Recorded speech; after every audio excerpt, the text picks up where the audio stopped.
was able to hear the boy that was pulled from the rubble yelling.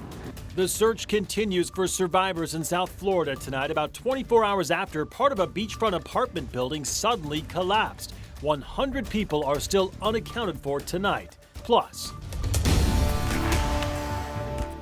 but you've got to have a passion for what you're doing. he's 80 years old and he is one of thousands of competitors gearing up for what's expected to be the hottest Ironman ever in Coeur d'Alene. How competitors are preparing and how many millions the event brings to the Lake City. Our forecast continues to push the bracket in terms of all-time record highs next week, with now more 110-degree heat in the inland Northwest.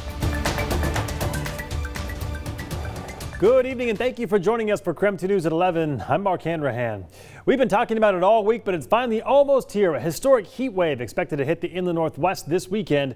Meteorologist Thomas Patrick joining us from the Outdoor Weather Center tonight. And Thomas, when will we first start to see those triple digits? Yeah, the triple digits will be here this Saturday, and once it starts getting to 100 degrees, it's just not going to stop probably until the 4th of July. That is a long stretch of extremely hot weather. Our watches are now excessive heat warnings all across Washington and Oregon, for that matter. Pretty much the entire Pacific Northwest is going to be near record-breaking temperatures. Not daily records, all-time records. Such is the intensity and longevity of the heat wave that is just starting to take shape. It's a massive area of high pressure that's just going to slowly drift over the Pacific Northwest, and once it arrives, that's when the heat really starts to pour on. For tomorrow's forecast, which is the first day of that excessive heat warning, get into the mid-90s. That's a typically hot day, nothing unusual, but again, Saturday is that first day of triple-digit heat. Looks like Sunday also the same day as the Coeur d'Alene Ironman.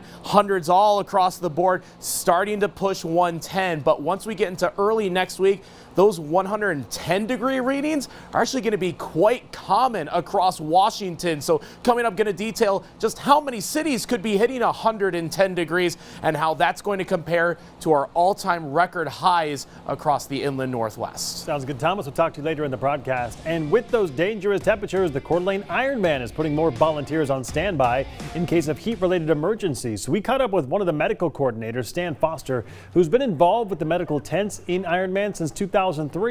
The triathlon will have 205 people at the medical tent this year. Back in 2015, they had 160 volunteers, and that just wasn't enough. He says the main thing they want to do this year is just to keep people safe and out of hospitals. We do everything we can not to start an IV.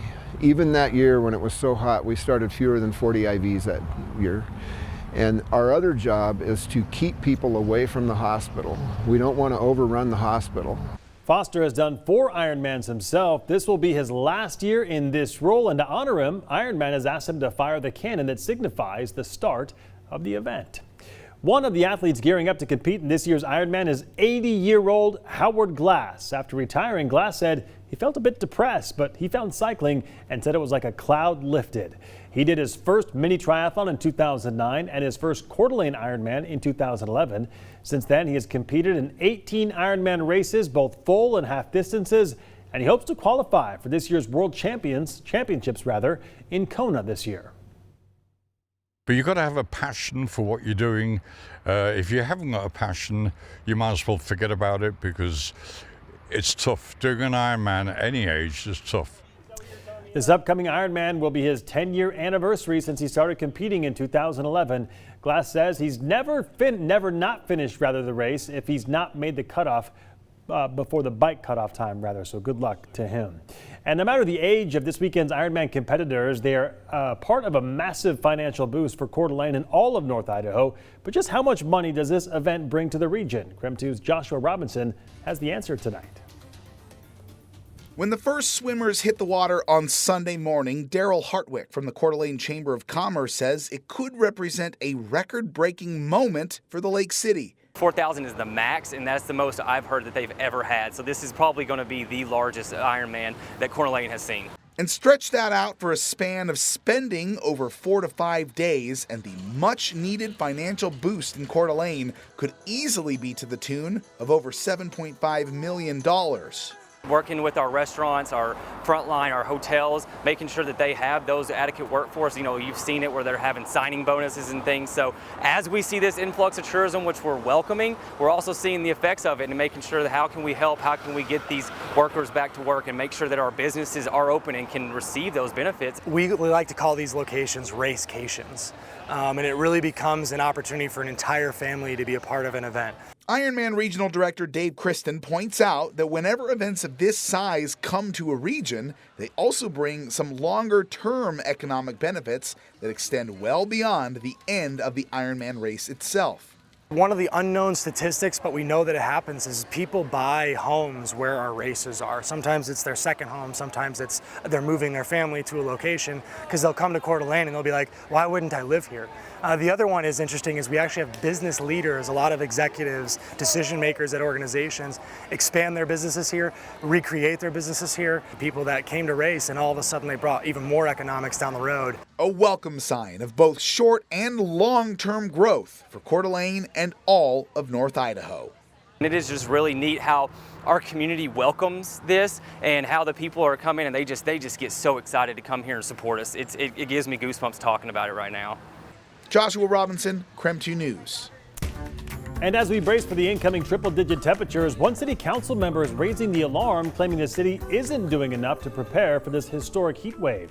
Councilmember Betsy Wilkerson says although the city's decision to open a cooling center at the Louvre Carousel seems logical, she says it's the bare minimum the city could do. Our Morgan Trow spoke with her earlier tonight. Do you think that we were underprepared? I do. I do. This is dangerous and it's deathly. And that's the last thing we want to see is somebody dying because we weren't prepared to meet the challenge. Wilkerson says the administration needs to be held accountable for not taking the forecast into account, as she says the heat wave is not a surprise. Meantime, Spokane Quarantine, essentially a Facebook group that helps businesses and people in need, is hosting what they're calling Hydrate Spokane starting Saturday. They plan on giving out 30,000 water bottles in 5 days to anyone who needs them. Wilkerson says it is unacceptable that we have to rely on our community partners to provide the city instead of the city itself. You never lose hope. I'm just asking God because they're in the affected area. It's unbelievable. Everything comes to your mind except positive things. You just believe in God and let God guide you. About 100 people remain unaccounted for tonight after a South Florida beachfront apartment building partially collapsed this morning. Rescue crews say they have pulled dozens of people from the rubble, but at least one person was killed, and authorities fear the death toll could begin to climb. Peter King reports from Surfside tonight. As the sun sets on the most tragic day this community can remember, we stand in solidarity once again to tell you we are working around the clock to search and rescue people in this rubble. The search and rescue mission is pushed deep into the evening at the partially collapsed 12-story apartment building in Surfside. The building has literally pancaked. The town's mayor, Charles Burkett, says about half the building's more than 130 units fell. We are shoring up the structure on the inside as we continue to tunnel in to locate additional survivors. We've been calling them like nonstop. No reply. All around this South Florida town just north of Miami Beach, friends and loved ones have been praying. We just want to be with our mom. So, she was the best. Our best. You know, can't live without her. Surveillance video captured the moment the building collapsed just after 1:30 local time Thursday morning. Bystander Nicholas Balboa, one of the first on the scene, helped save a child. I was able to hear the boy that was pulled from the rubble yelling. As I got closer, I was able to see his hands sticking through the rubble, you know, waving. Investigators are trying to find out what caused the building to collapse. This study from a researcher at Florida International University found that the building, built on reclaimed wetlands, has been sinking at a rate of 2 millimeters a year for the past 3 decades. And that may have impacted the building structurally. The town of Surfside requires multifamily buildings like this one built in 1981 to be recertified every 40 years. Peter King, CBS News, Surfside, Florida. In other national news, all eyes will be on Minneapolis tomorrow as the officer convicted of killing George Floyd will be sentenced. In the 2 months since Derek Chauvin was convicted, lawyers on both sides have put together arguments on what they think the sentence should be. Chauvin's attorneys say he should only get probation, while prosecutors argue they want him to go to jail for 30 years. The sentencing is scheduled for tomorrow afternoon. Well, still ahead tonight. All week we've been showing you body camera and Snapchat video from the Sam Martinez death investigation. Coming up, we hear from Sam's friend about how she remembers him. We're back after a quick break.